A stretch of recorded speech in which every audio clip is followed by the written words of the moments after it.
Hello everybody, welcome back to my channel Trading Secrets. This channel is for entertainment purposes only. For those of you who do not know, my name is Ali. I have over 20 years experience teaching accounting, economics, business and law. Through this channel I'll be providing some stock analysis and a quick update on the $1 Million Challenge. So if anybody's not aware of this is a journey of an investment of $1,000 to a return of $1 million over a period of 3 years using a strategy called compound return investing. So the objective is try to get 201 trades each to an average return of 3.5%. It's not 201 consecutive trades, we do take into account losses. So for further details about how to join us for less than $9 a month, information is available in the description below.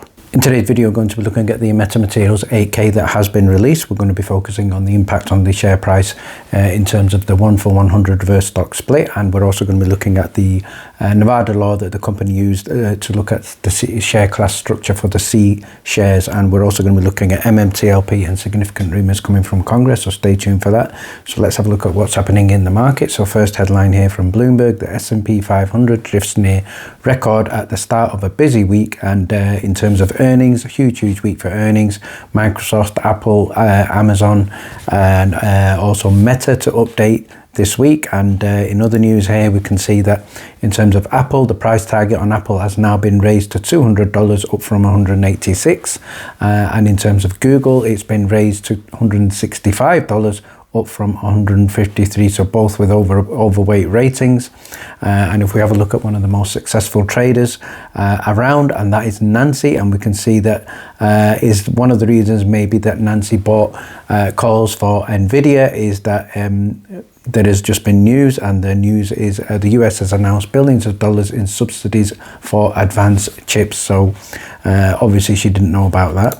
And finally, continuing with the theme of short selling, shout out here to Roger James Hamilton, who stated China is the latest to ban short selling, and obviously regulators have stated that the change which comes into effect from Monday is about creating a fairer market order. So over to you now, the SEC, Gary and FINRA.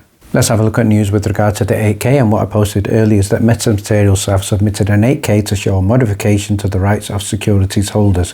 So the reason why they did this is to enable them to carry out the 1-for-100 reverse stock split, after we all know that shareholders resoundingly voted against the 1-for-35 reverse split. So we're going to have a look at the 8K shortly, but what Pete's ahead has stated here is, can we vote for the current board to resign? So in theory we can vote for the current board to resign, but it would require a proposal to put forward a shareholder meeting, and unfortunately I don't see that happening.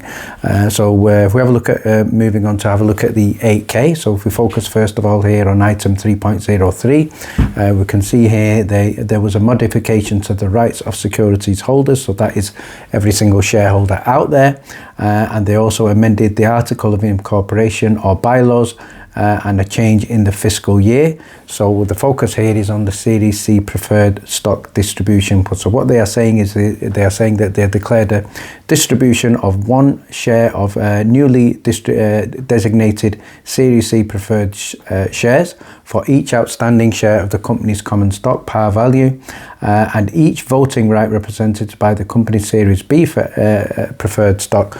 But what's important here is the C preferred stock will be uncertified, and as a result the shares of the C preferred stock will be represented in book entry form and may not be transferable. And in terms of enabling them to get the vote through, in terms of the voting rights, further down it states here, each share of Series C preferred stock will entitle the holder thereof to 1,000 votes per share. So basically it's a way for them to have 1 share and 1,000 votes, whereas previously if they do it fairly, then it's 1 share per 1 vote. But they are basically saying it's 1 share, 1,000 votes. But what they're also saying, in order to get the vote through, is first of all, the outstanding shares vote together with the outstanding shares of common stock as a single class, and the Series preferred C stock will not be entitled to vote on any other matter except the extent required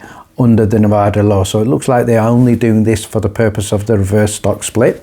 And in terms of the next section here, the liquidation preference, they stated the Series C preferred stock will rank senior to the common stock, so that where you get the 1,000 votes is obviously more important. So all shares of Series C preferred stock are not present in person. So if you're not present or by proxy at any meeting to vote on the authorized share proposal, then this basically means it will be automatically redeemed by the company, so they will take the power. So that is exactly how they have done it. So obviously we know that they have the reverse stock split. We know that went through very, very quickly.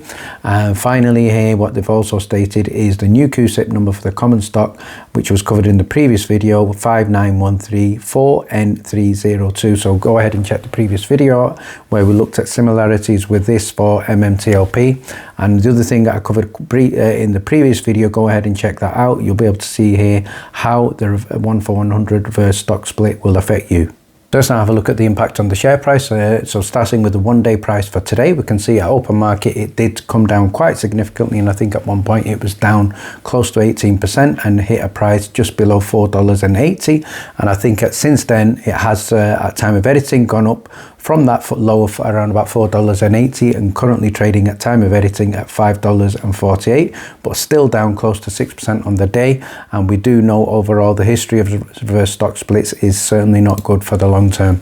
But let's have a look at the share price for this now in terms of how it has been reflected after the 1-for-100 reverse stock split, going back to the period 2021. So we now can see here on the chart going back the equivalent price. I think at that time it was in excess of around, it was close to around about $20, and I think right now we can see here it is being reflected as just in excess of $1,200. So I'm not sure how they've done the calculations there, and what we're going to now do is have a look at some perspectives from the share price from a different angle as well. So on this chart here that we can see from TradingView that the price reflected after the reverse stock split, it's just in excess of 1,200. And what Marduk has posted here, tagging in Webull as well, and he stated, is this a glitch? What the hell is going on? We already removed the chart that showed $21.76 as the high, which was the pre-split MMAT price, and now it's showing all-time high of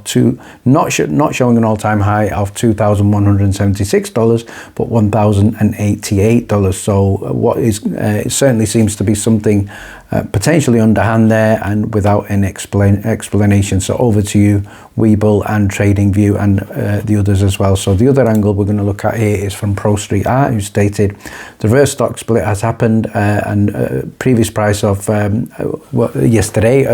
Friday was just in excess of 5 cents, and now it is $5.82. So the other thing that in terms of an update from Pro Street Art is with regard to the trading halt. So the reverse stock split has happened, but under the NASDAQ website it seems to be still remaining under a T1 halt status. So it could be a case that NASDAQ have not updated that. So finally for MMTLP, shout out here to Glass Guy, who stated, I don't think they are going to respond, but one of our reps just responded to us and they are expecting them to respond, so fingers crossed. So it states here in the image, I've just heard from the reps office that they were told that FINRA and the SEC are making every effort to respond on the 31st. So it looks like they're using every single last minute they can to get the story straight, and obviously to hope, from their point of view, potentially get the story in line with each other. Finally, I'd like to finish off by having a quick look at our weekly watch list review of the previous week's trading. So this is what posted earlier today. There were some great calls in our weekly watch list from the previous week, and this was shared in terms of trading prior to trading on the Monday with the Discord members. So we called out the DWAC, that was up 90% Monday to Tuesday, so great opportunity to take profits, and if you held, you still got a return of approximately 30%. CVKD, that was up in excess of 30% on the week. MRAI, that was up 17.1% on the week. ASML, that was up 13.5% on the week. SWIM was also up in excess of 12.8% on the week, and there were quite a few other calls as well, but obviously not all calls are successful. So if you would like to get the next weekly watch list, details are in the description below. Thank you very much for watching. Please stay tuned.